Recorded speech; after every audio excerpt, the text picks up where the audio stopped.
Good evening, everyone, and thank you for joining me tonight on A World Awakening. I'm very, very pleased and proud and happy to announce that our special guest tonight is Mr. Stephen Bassett.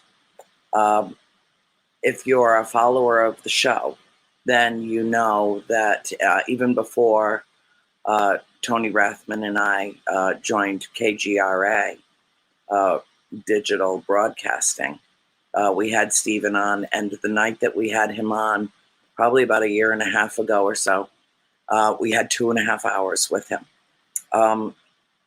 Well, tonight we only have an hour, so I am going to do my utmost to, and Bill will let me know when he's got him in the queue, so it gives me, a moment or two to speak glowingly about this remarkable man. Stephen exemplifies what I consider a commitment to the cause of human enlightenment. He is a stellar intellect. He is a formidable force to be reckoned with, and he is an advocate for humanity. I really can't think of more important banners to attach to any particular individual than that.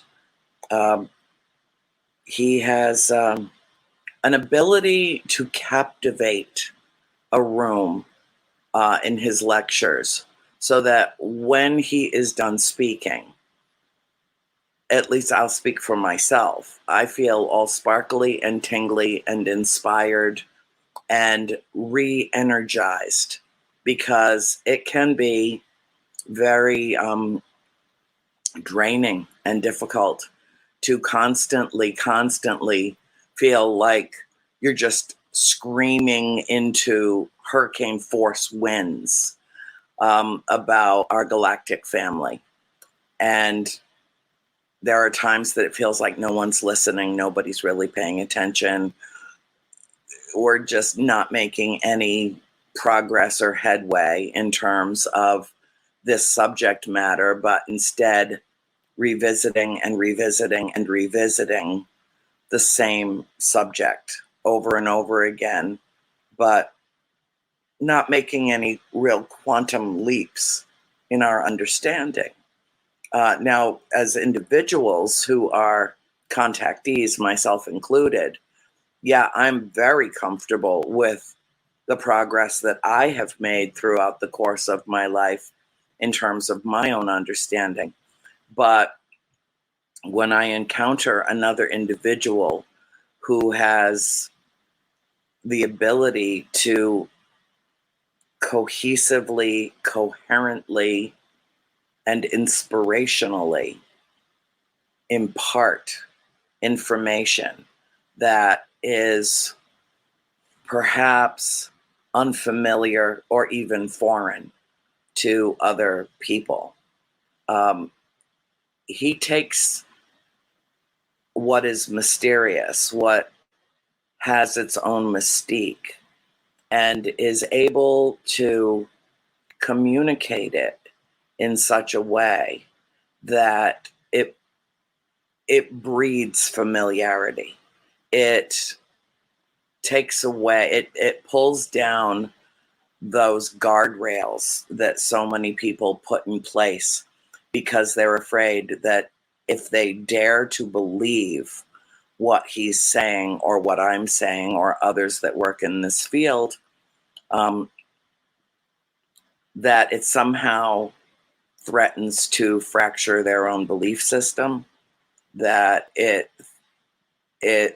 shatters notions that they've lived with lifelong, and that it is a challenge and in some ways a threat to their ability to comprehend the universe.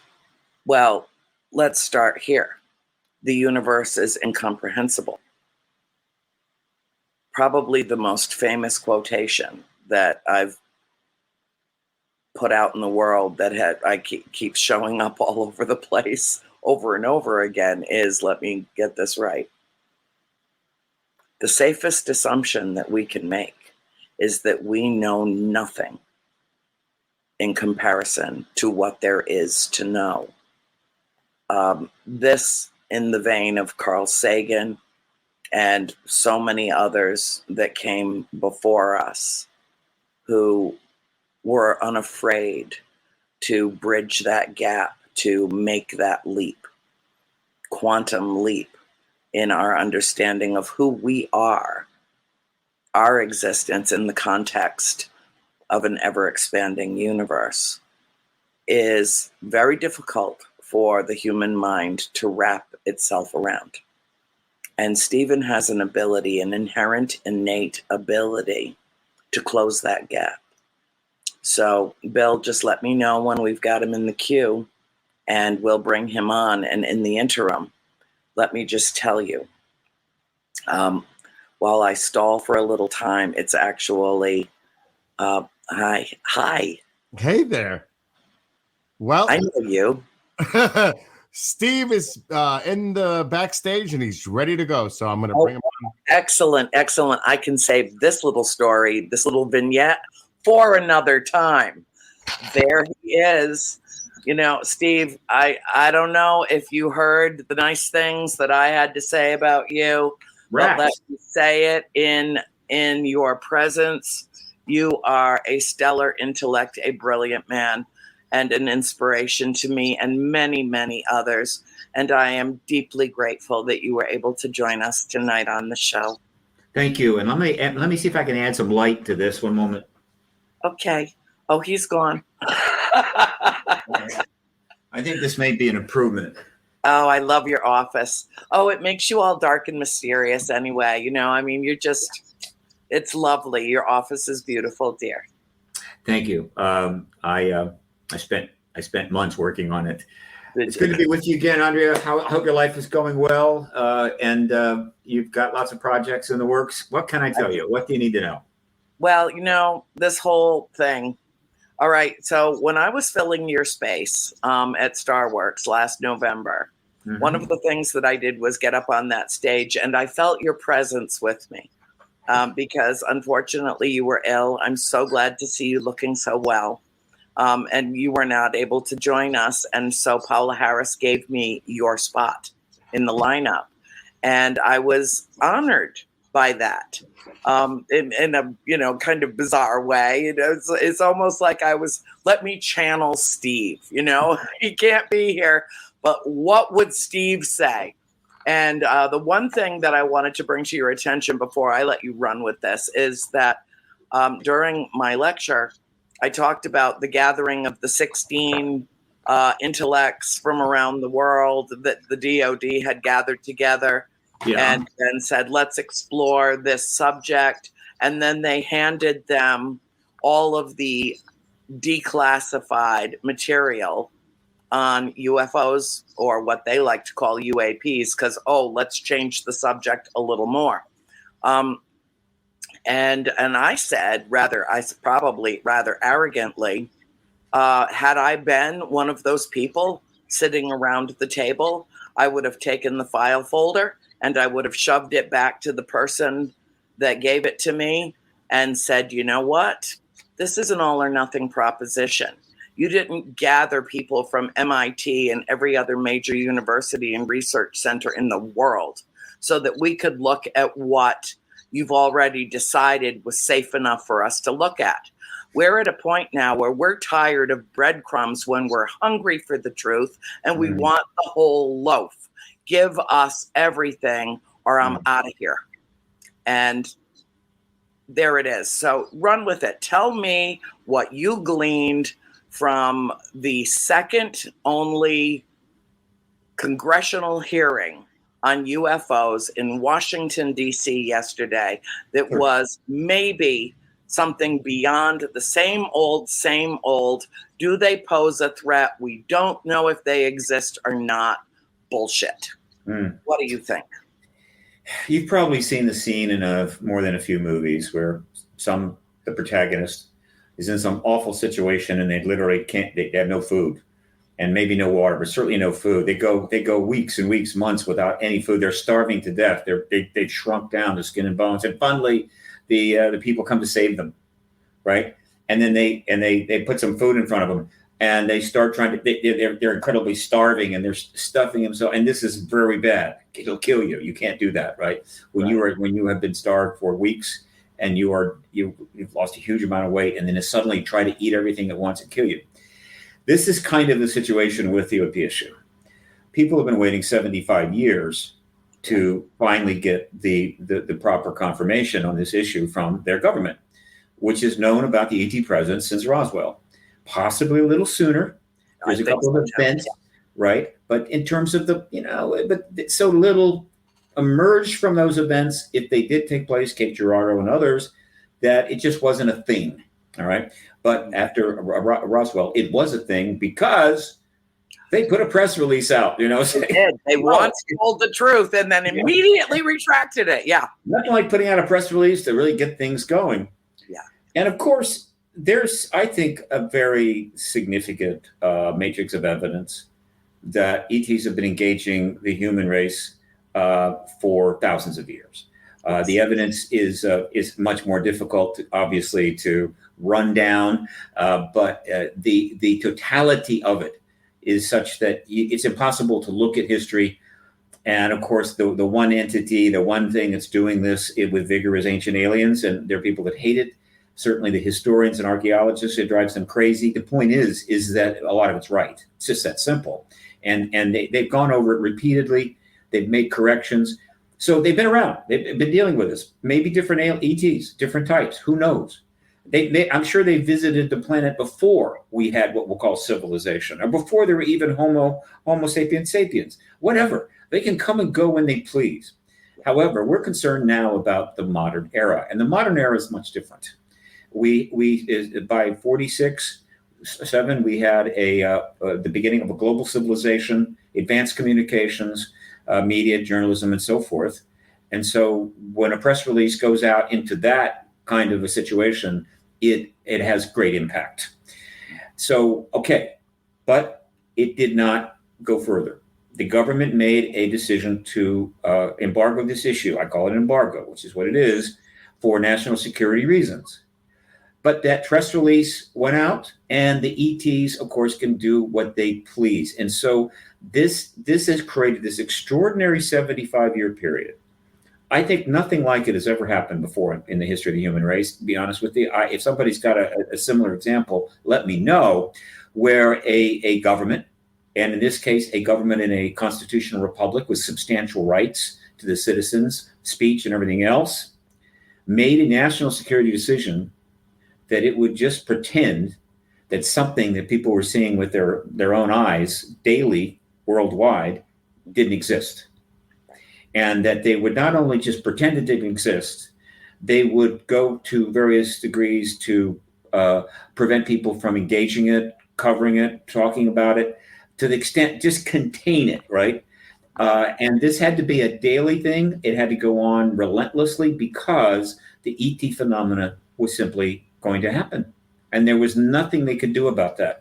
And they managed to pull it off. Now, to be fair, or to be complete, they did get the compliance with their allies. The allies, post-World War II allies of the United States, went along with this without exception.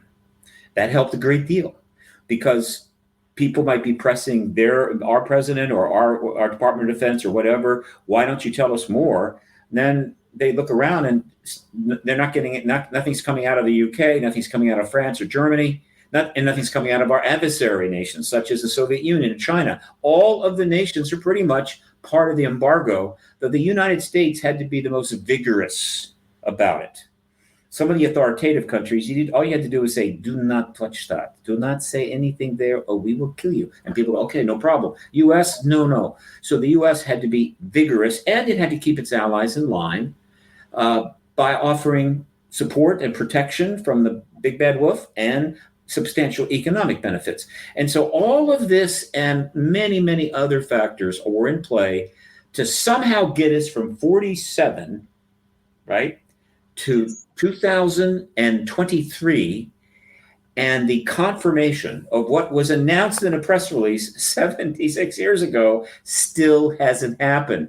This is an amazing thing. Now, the point I'm getting at is that it created this extraordinary tension between the government's policy of embargo and a public with ever increasing ability to discover, research, learn about this phenomena, to publish books about it, do documentaries, and of course, countless sightings that were taking place and being reported. And so this tension is building up with a growing number of people within our country who know damn well this thing is real, and a government that still says, we don't know what you're talking about. And that's irritating. And it's not just, gee, I'm irritated because I don't know this. People invested their lives, substantial amount of their resources. They put their heart and soul into trying to get at this truth, and it was not getting confirmation. Many have perished, like in many other examples of very long activist efforts to get justice, to get truth. There have been many. They go on, and people don't live long enough to see the outcome, to see the prize. And so this is a serious matter. And so the emotional connection, particularly the researchers and the more active people, but also people that just know, is very high. And so guess what? As the heroes arrive with the food and the buffet for the incredibly starving people, they want to rush in and they want to wolf that whole buffet down. They want to eat it in one shot, and that can't happen. Well, so you're getting my point here. Yes. Bill wants to know, is the bottom line all about funding in the name of an adversarial threat for R&D, data collection, staff, and military-industrial complex, while discounting the ET phenomena? Thank you for that question, Bill. The answer is no. No. For most of the history of the truth embargo, going back to 47, it was a pretty straightforward national security matter. The government was convinced that the knowledge of this presence and also eventually knowledge of ET technology in our hands would destabilizing an ever serious and developing threat. And that was not ETs. They knew early on the ETs were not no threat.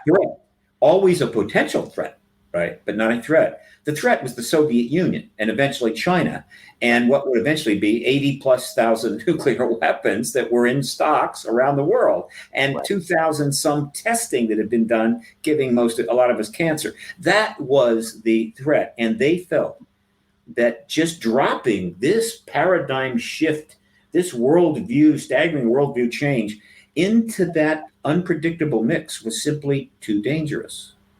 And so national security, until it's appropriate, we don't know what you're talking about.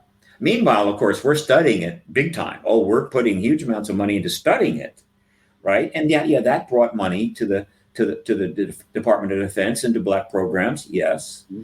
Re-engineering programs, I'm sure a lot of money was spent. But I would speculate that the amount of money that has been spent dealing with the ET issue in terms of hard research, tracking, and the truth embargo itself is a tiny fraction of the money that was spent in just fundamental national security, which means building nuclear submarines, nuclear missiles, vast facilities, having hundreds of thousands of troops all over the world, and I don't know how many hundreds of bases that we have, believe me. So the idea that, oh, they're pushing the ET thing now to get more money, believe me, they have tons of money. They have more money than they could possibly spend, frankly, and they managed to spend it anyway. In fact, right now, it was recently announced that they're going ahead with a new submarine program, a new nuclear sub program, in which will cost $118 billion, with each one running around $9 billion apiece. And I assure you, none of these nuclear submarines have a damn thing to do with extraterrestrials, right? Other than they'll be turning up extraordinary undersea objects on their radar or sonar, just like our current subs do. So no, it's not that. It was a national security decision. So, and as I've said many times, and I'm glad to say it again, what is it we are seeing here? What is in fact going on? And this is where it gets interesting. Because if you're a millennial and born, say, I think the earliest millennials, we'll say 1990. Some say it goes a little before that, but we'll say 1990. If you're a millennial and you were born in 1990, you're 33 today. You were 3 years old when Lawrence Rockefeller approached the Clinton administration about, let's get the files out, and started a process that had been involving the administration and Hillary Clinton and Bassett and so forth, and he gave it a run. And the Department of Defense, forget about it. Sorry, wrong president. We don't like you anyway. We're not giving you anything. They were, let's see, let's move forward.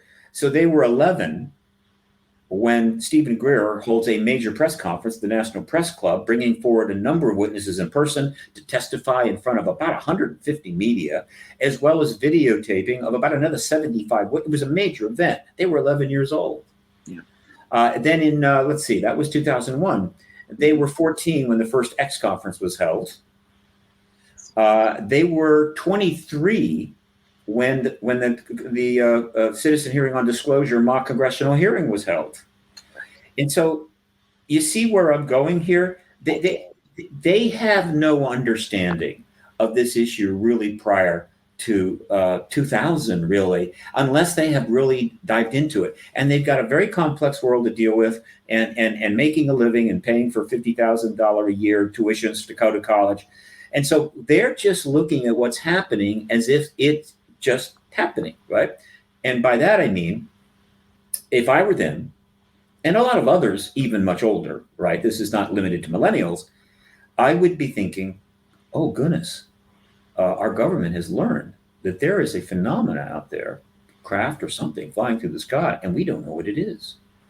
And it's really appropriate, because it could be a potential threat to our national security, that we start reporting that and creating an actual formal entity to do that, right? And we probably need some legislation about that. And so, and so people are going, well, this is good. I mean, this is exactly what I would expect, except the government's already known about it since 47. The government's been tracking and researching in the deepest classified programs for 75 years. Well, so then what's going on? Here's what's going on. By 2017, enough people within complete United States government, all of the services, the agencies, including the intelligence agencies, as well as staff on the Hill, members of Congress, whatever, throughout that entire collective, the number of people that had either was directly involved in with a need to know, or had already figured out and or been tipped off, or just on their own through intelligent, thoughtful analysis, because the stuff has all been in the public domain for years, understand that there's an extraterrestrial presence. And that kind of reached a critical mass where it was possible for some of them to make what we'll call independent moves. And that action happened to come from 10 individuals that emerged in October of 2017, and subsequently was followed by two groundbreaking articles in the New York Times. Everybody knows about this. Oh, yeah. They weren't just any articles. There were two over 2 period of days in the print front page, but then it was all up on the website. Mm-hmm. But what was on the website was not just an article about a program and some people or whatever. What was on that website was 3 gun camera clips released by the Department of Defense to certain individuals and then sent to the New York Times, which put them up on the website. Now, a lot of people are going, but we still don't know what they were. True. And some very sharp, what we'll call citizen skeptics, of a higher quality, frankly, than we were used to years ago, have done some analysis on these videos, and they have concluded that some of the aspects of it, which are quite intriguing, actually may very well be simply the result of the equipment that was tracking them. All right, fine, which takes a little of the mystery out, though it still doesn't show what they are. But that's not what's important. No. What's important was, and again, this is the activist perspective, is that the Department of Defense gave 3 videos to people they knew were pursuing this issue, right? The truth on this issue, disclosure, which had never been done before. Never have any gun camera clips from any country that could ostensibly either connected to a real UAP sighting, or at least by virtue of the fact that the government was indicating that or implying that was the case. It has never happened in the entire history of this issue. And so when those things turned up on the New York Times, that was essentially the breakpoint. From that, you consider that full disclosure? No, not at all. I consider that the beginning of the end of the truth embargo. The truth embargo, at the moment those articles hit, for the last 6 years, and it could have been a lot sooner, has been a dead lie walking. Right? Those videos have been seen hundreds of millions of times. The stills from them have turned up in articles by the thousands for the last 6 years. They are relentless, which drives the skeptics crazy because they know, well, it doesn't actually show it prove that it's a UAP, and so it's wrong that they put that out there. And I go, please chill out. Okay? Why? Why chill out? Because it wasn't about the New York Times is going to prove this issue finally. It was about the fact that 10 individuals with careers in the military intelligence complex came forward and said, we're pursuing the truth in this issue. And there's extraordinary things you need to know. And we're going to go about it in an orderly way. And that's what we knew as of the end of 2017. And what has happened since is that whole thing has been unfolding in an appropriate way that you would expect, given a breakthrough like those articles. Now, another reason for the frustration, and this is just bad luck, right? History can be really tough, is that, okay, the New York Times puts those articles out, which I assure you are being read worldwide and triggering all kinds of internal responses within the agencies, within the services, within the Congress, and everything else. What? All kinds of responses. That was the end of 2019. I'm sorry, 2017. The political situation was chaotic. Yes. Unprecedented. Right? All right. My favorite word. Yeah. Okay. I'm not getting partisan here. I'm just saying chaos is chaos. I don't care who produces it. Yeah. And we're dealing with that and maybe trying to get a handle on that, because as for this issue to go forward, given its scope and power and importance, it's something very precious that you don't want to put on an airplane and fly through a hurricane to get where it needs to go. Right? You need to wait for the storm to pass. And so they were kind of seeing how things were going political. And I believe at a point when possibly they were seeing a way forward, pandemic shows up. Not just any pandemic, the largest pandemic in history in terms of the total number of people affected, the largest by far in terms of the economic impact. It was a global catastrophe. Yes. All right. And that's kind of a problem. And so that has slowed everything down, obviously. And yet, in spite of the fact that the political chaos has continued, the pandemic lasted a good solid 2 years, is still around 3 years in, and isn't going away anytime soon. 100 people die every day. Every day. Right? In the US, around the world, I forget the number. We are making tremendous progress. Okay. Progress toward what? Progress toward disclosure, which is the reason those people came out and what this has all been about. So, what do you mean, Steve? Disclosure is the confirmation event. Comes from the president. Can only come from the president. Could be another head of state. It's up to them. Right now, it's still in the hands of our president, which is good. I kind of like that. Yeah, that confirmation event ends the truth embargo. The whole issue of is there a non-human intelligence in tech present is settled. It's fact. It's done. And all of the obscuring and all of the truth embargo stuff is in the past. It would be like, hey, let's move on. Let's move forward. And then all the doors start opening and we're in the post-disclosure world. The thing is, how do you get to that confirmation statement from the president when the government has been virtually lying about it, denying it, and coercing it for 75 years? You just rip the Band-Aid up and go, hey, yeah, they've always been here. Sorry, didn't mean to tell you. No, you cannot do that. No, it's drip, drip, drip. Well, don't think of it as drip, drip, drip. Think of it as protocol, appropriate protocol. There's always been a drip, drip, drip, but the government didn't have to do the dripping. The citizens were doing the dripping. They were out finding stuff out, writing books, putting it out there. The government needed to drip anything. The civilian population.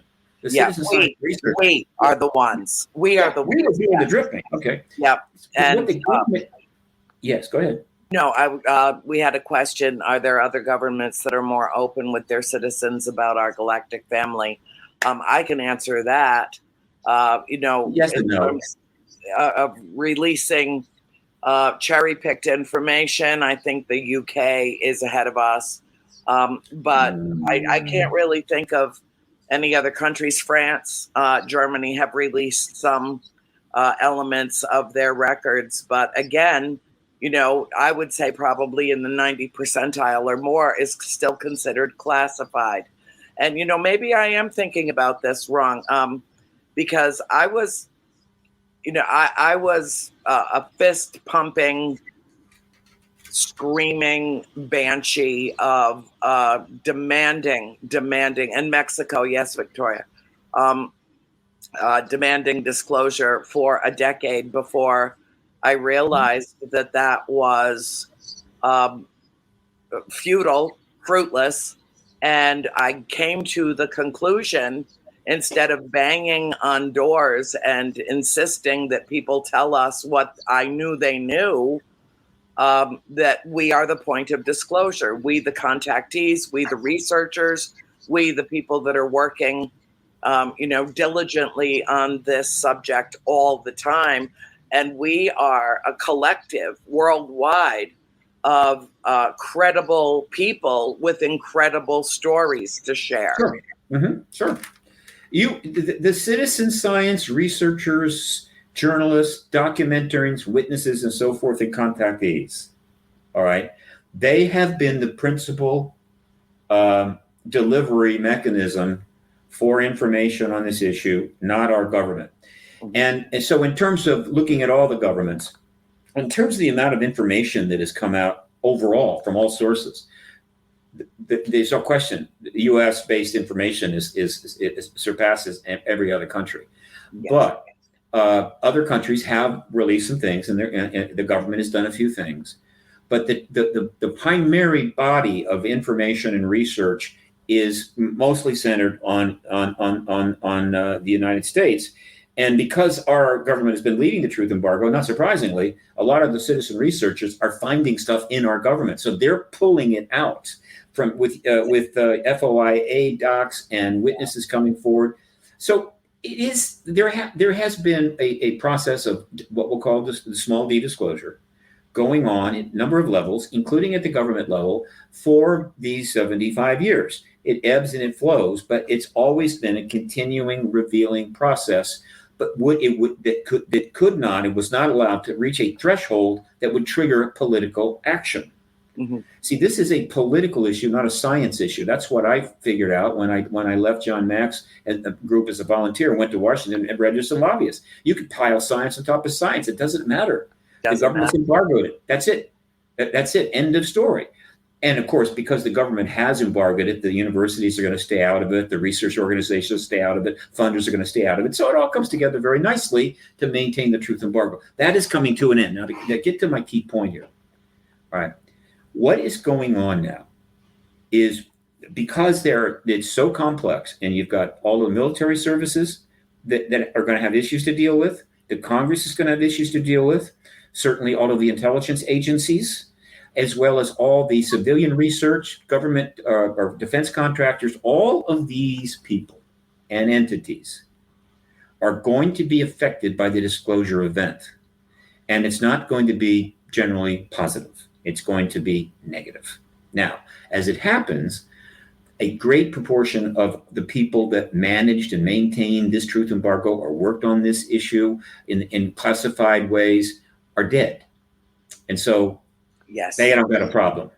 A lot of the people that are involved now are relatively new. And so they're going to be able to say, I came in, we did this program, right? I didn't start this thing.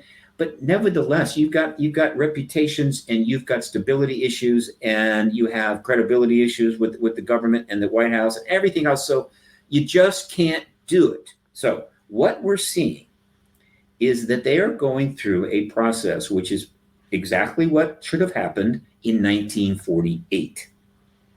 Right. Truman could have made the decision not to call Ramey and put out a second press conference. He could have said, let's see what's going on here. Let's see how the people react as this story starts spreading through the country, right?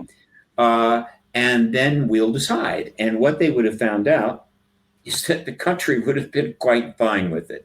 It's not War of the Worlds nonsense. The company they just went through World War II, for crying out loud, right? Yeah, if they could survive that, they can survive this. And I noticed as well, before I bring up our last question that just came in, I noticed I am an observer, above all else. And when the New York Times did their big splash in 2017, mm-hmm. I watched what happened around that. Yes. Credible source, right out of the Navy, video attached off the USS Nimitz. Sure. How did the country react? Well, they loved it. And it went to ABC, NBC, CBS, CNN, MSNBC, even Fox. The Faux News Network even covered it religiously, mm-hmm. and I'm thinking, wow, this has just touched every person who's conscious in this country. Is anyone freaking out? Do we suddenly have a burgeoning of hospital visits because people's minds are blown? No. And I think the reason is, Steve, they already knew. They already confirmed what we already knew. And I don't mean new because of Roswell or any other press release or any other commentary. Mm-hmm. I think that it is part of our consciousness. And it has been for as long as you and I have been alive, and prior to that, because as a contactee myself, which began in my early childhood, I knew my whole life that we were not alone in the universe. And I spoke openly about it to anyone who would listen. And I never cared if anybody said, that's a bunch of hooey. It didn't bother me. Because the truth was more important to me to, put that out, speak my truth. And I'm just one of millions of people around the world that have had direct contact with extraterrestrials. Do I know them personally by name? Do I know what races they are? No. Do I feel any threat at all? No. They've never done anything but help and heal me and guide me through this crazy nonsense called life on planet Earth. And so the more of us speak up, and you've addressed this in many of your lectures, encouraging people, speak your truth, talk about it. If you can. Have you gathered at this conference? Have you gathered at this symposium? You didn't accidentally stumble in the door. You were drawn here. You came here with purpose and reason. Candace wants to know why we're only getting information from the Navy instead of other elements of the armed forces. Do you have any kind of, what's your take on that? It's not significant. The Air Force, the Navy is fairly prominent because the 2004, 2014 cases are kind of dominating the scene. In other words, you can't take all of the cases that have happened on this issue and try to ram them through the front of the Capitol building, get people to deal with it. You need something as a touchstone, and these are Navy cases. It's also the case that the Air Force has the worst reputation on this issue. It has the worst history, and it's going to have the most difficult time public relations wise once it comes out. So they're, I think, wisely kind of staying in the background and just keeping their mouth shut. I kind of get that, but it doesn't really matter. What matters is that it's all coming out. Now, to finish the point that I was making, which is very important. Again, what is going on is what could have happened in 1948, but they made a decision to go another way. Okay, fine. And then 4 years later, when you had these mass sightings over a period of 18 days, I believe it was, in Washington, D.C., that really scared the hell out of everybody. There weren't a lot of cameras. There were no cell phones. To my knowledge, not a single photograph exists, but I'm sure maybe a few were taken. There have been some reconstructions, but this was a big deal. And they had to have press conferences, and it caused a lot of turmoil. At that point, they could have made the decision, look, if these things are going to fly over the Capitol of the United States whenever the hell they want to, do we really want to try to continue this particular truth embargo, this embargo on this issue? And they could have started the process and done some, brought in people, interviewed them, looked at legislation, whatever. They could have gone through the process we're seeing now in 1952, 53. We'd have gotten disclosure back then. Then the Cold War really got going. And the next opportunity would have been 1993, when Rockefeller goes to the Clinton administration. The Cold War is over. The Communist Party has been outlawed. The Soviet Union is lost. 14 republics and turned capitalist. Hey, we won. It's great. Things are a lot better. We feel, safer now. And Clinton was trying to get the UFO files. They could have done it then, but they didn't. They decided, no, we'll keep going. 30 more years. All right. So finally, but again, now what happened in those 30 years, right? When they make the decision, the truth embargo, we can keep this going. We can keep it going for another 100 years. We're really good at this. And then came Google, and then came Twitter, Facebook rather, and then came Twitter, and then came podcasts, and then came cell phones, and a massive global communication network where you could, a sighting or a case could happen and it's on the other side of the world in an hour, and researchers are sharing all their work, and essentially the knowledge base globally is just growing exponentially, and they're sitting there watching this going, boy, it's going to be kind of hard to keep this going, all right? And so at some point it broke. And that was not 2017. And so they came forward, and then the process appropriately gets underway. And what is the appropriate way? Okay, first of all, you get the journalists involved. You get them to start really covering it seriously. That's happened. Secondly, you start making language changes. You get away from the discredited and corrupted language of the truth embargo, UFO. You move to UAP. You don't use cover up, you use truth embargo. You try to use extraterrestrial, not alien. In other words, you start using language that fits the reality, the vernacular language of your oppressor. Okay? So that is going on. All right. And so then the stigma starts to fall off. All right. That's great. That's happening. And that stigma and new language makes it easier for the people who have something to lose, like members of Congress, right, and officials over at the DOD and what have you Right. to get involved. And so that's happening. Meanwhile, and this is probably some of the most important stuff that happened, in the period from 2000, pretty much mid-18, up until recently, and essentially, you had witnesses going up on the Hill to give private briefings to members of Congress. Now, we don't know how many, but I think it's a substantial number. In terms of the number of members of Congress been briefed, we don't know, but I think it's in three figures easily. And so year after year, for several years and months, you've got those pilots going up there. You've got other witnesses going up there, and they're giving private briefings to members of Congress. Now, the individual, I believe, that is most responsible for organizing this, but he's not the only one, is a gentleman by the name of Christopher Mellon. Because of his background, both at the DOD and in Congress, he was the perfect person. He had the credentials to be able to set these meetings up and be there in the room. And so he is essentially prepping all of the key members of Congress in the key committees, Intel, Armed Services, possibly Homeland Security, and so forth, about the testimony and the witnesses that are out there privately. In other words, it wasn't a classified briefing per se, but it was a private briefing that we're not going to give a press conference. We're not going to talk about it. And by and large, that was the case. A few members did mention they were briefed. A couple of witnesses mentioned that they maybe talked to somebody, but overall, it was kept private. It was in the best interest of everybody to do so, because the Congress needed time, the current members needed time to get up to speed. What is going on? What is the testimony? And so forth. And I think Harry Reid was probably the bravest among them. Well, he goes all the way back. I mean, I'm talking about what's happened now, just the last 3 years.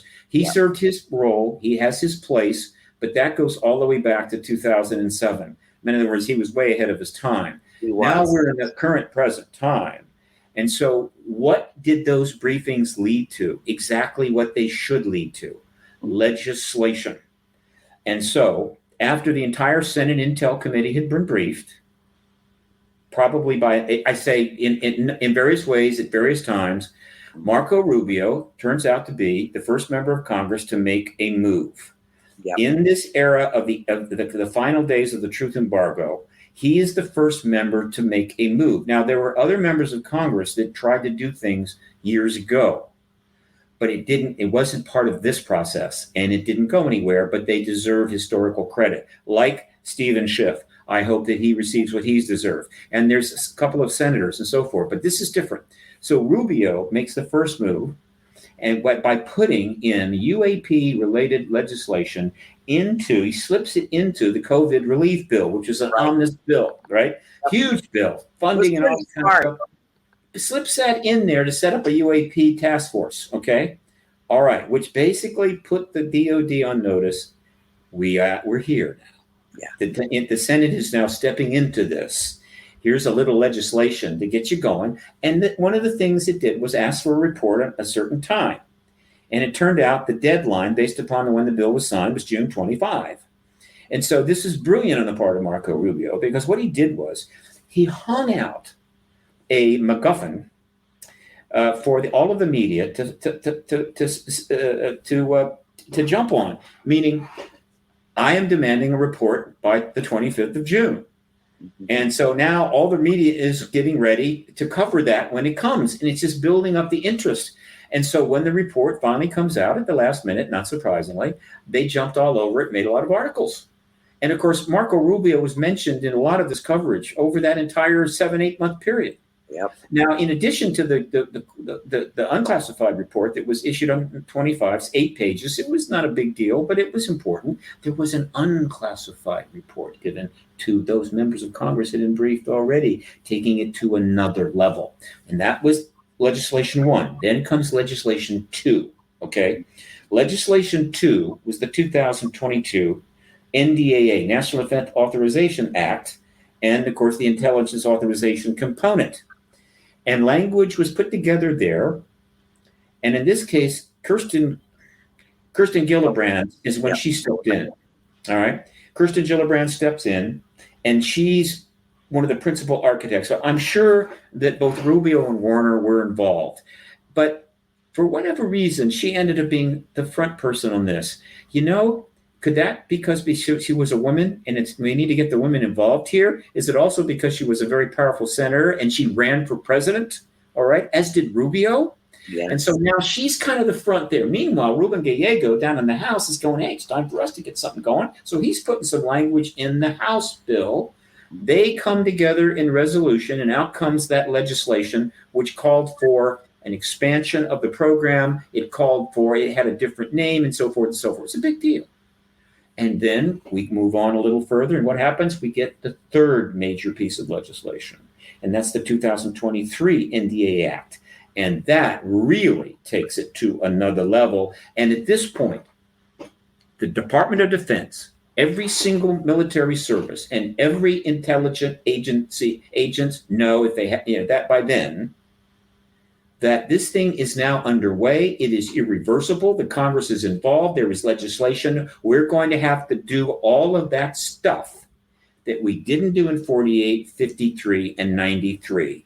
And why are we doing all of that? So we can get to a place where the president can finally confirm the issue.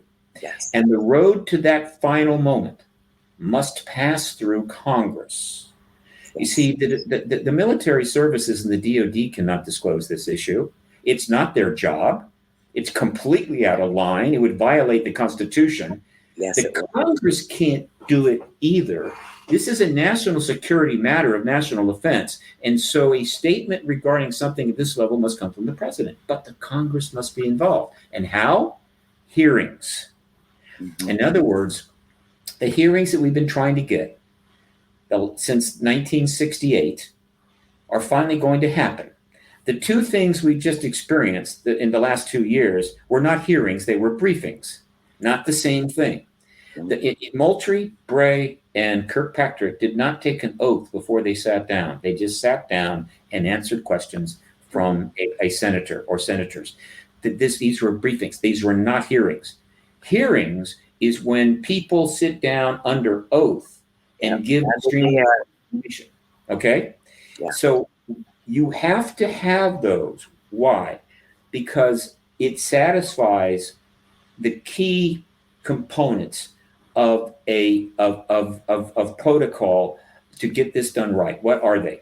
One, it involves the military and the Department of Defense because they're the ones that are providing the military witnesses. They're the ones that hired these people. They served in the military services. They served at the DOD, and so the DOD is involved there.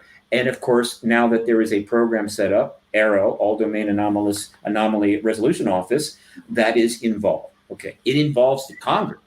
You've got committees, and all of these members of these committees are sitting there, and they're going to get to ask questions. All right, of these witnesses, military witnesses who are under oath, and they can ask anything they want, and they're going to be watched by millions of people because these things are going to be broadcast live. I can assure you, and so they're getting recognition. They're doing their job. The DOD is involved and so forth. But the third component is the American people are involved. They are going to watch these hearings with every bit the same intensity of the Iran-Contra hearing, actually greater intensity, the Iran-Contra hearings and the Watergate hearings, etc. Any of the hearings, pick them. This is going to surpass them. And so what you have is a transparent process going on involving all of the appropriate players. And it unfolds over a period of a week or 2 or 3 weeks. And the testimony is going to be mind-blowing. Now, how do I know this is about to happen? Because the one thing that had to happen before the hearings began is that the DOD's organization, ARROW, and the committee staffs of the appropriate committees that will do these hearings have got to pre-interview the witnesses. Absolutely have to pre-interview the witnesses. Of course. They need to know in advance what's going to be said. You need to know what their key testimony is. You need to vet them, of course, but certainly you need to know the testimony so that the members of Congress can ask the right questions when they sit down. All right. And there's no surprises. You also be able to sort out ahead of time what is going to have to be in a classified setting and what can be in a unclassified setting.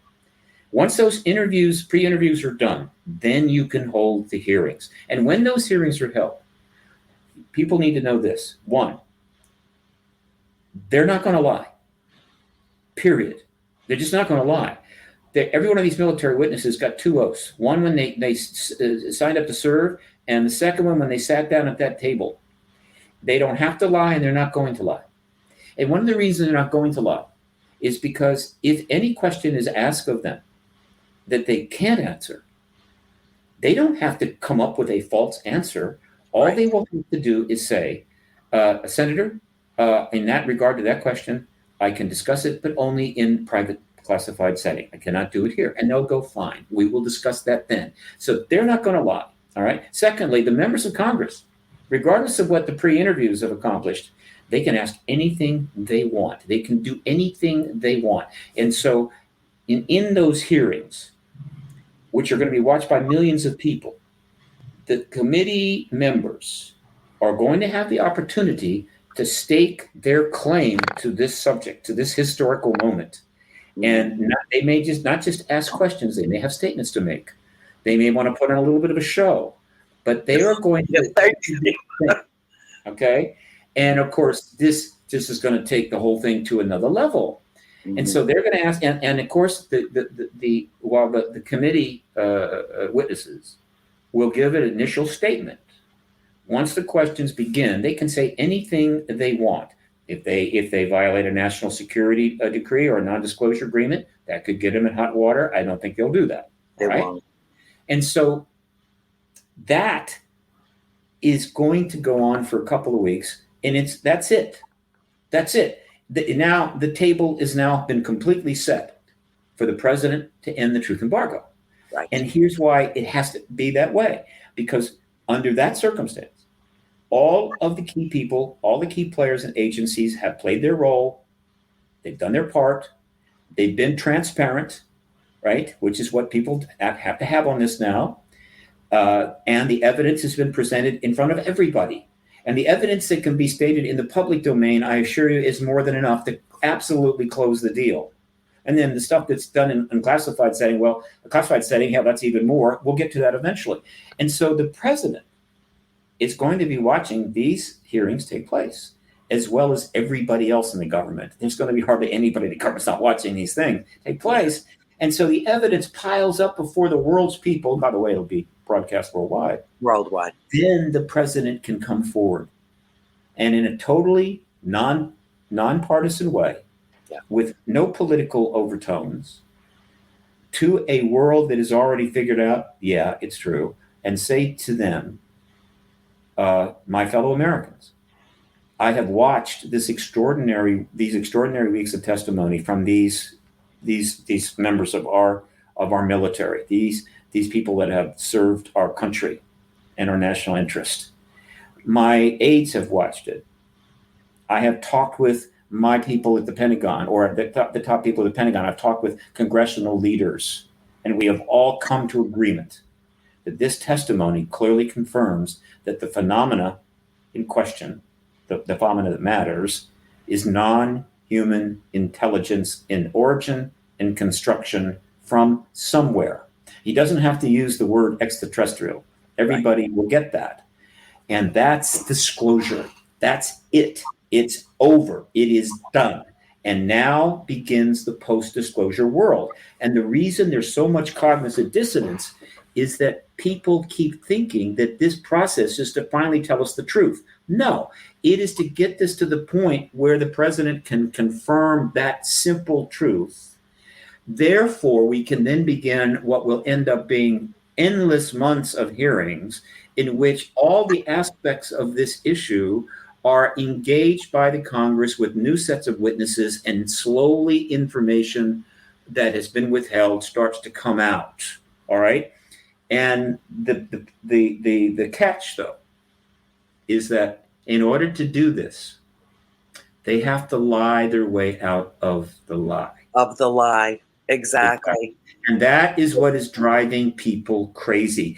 In other words, they have to stay between the lines. They can't say what they fully know. Right. It's not simply a matter of NDAs. It's like, look, this needs to go this way, and I just can't go rogue. Now, there are some people going rogue, okay? Yeah. All right, there's a few. And probably the best example of rogue is Tim Burchett, all right?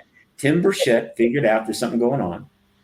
And he is a member of, he's not a potted plant, and so he can't go a week without getting in front of a camera and saying, the ZT's here, we have technology. That is not enough to disrupt this process, all right? So you're going to see a certain amount of that. But they cannot properly represent what they know and why they're doing it, because that then undermines this process, which leads to an orderly, constructive, and minimally disruptive outcome of disclosure. So in some regard, it is what I have frequently called and love to call, because this is my phrase, I own this puppy.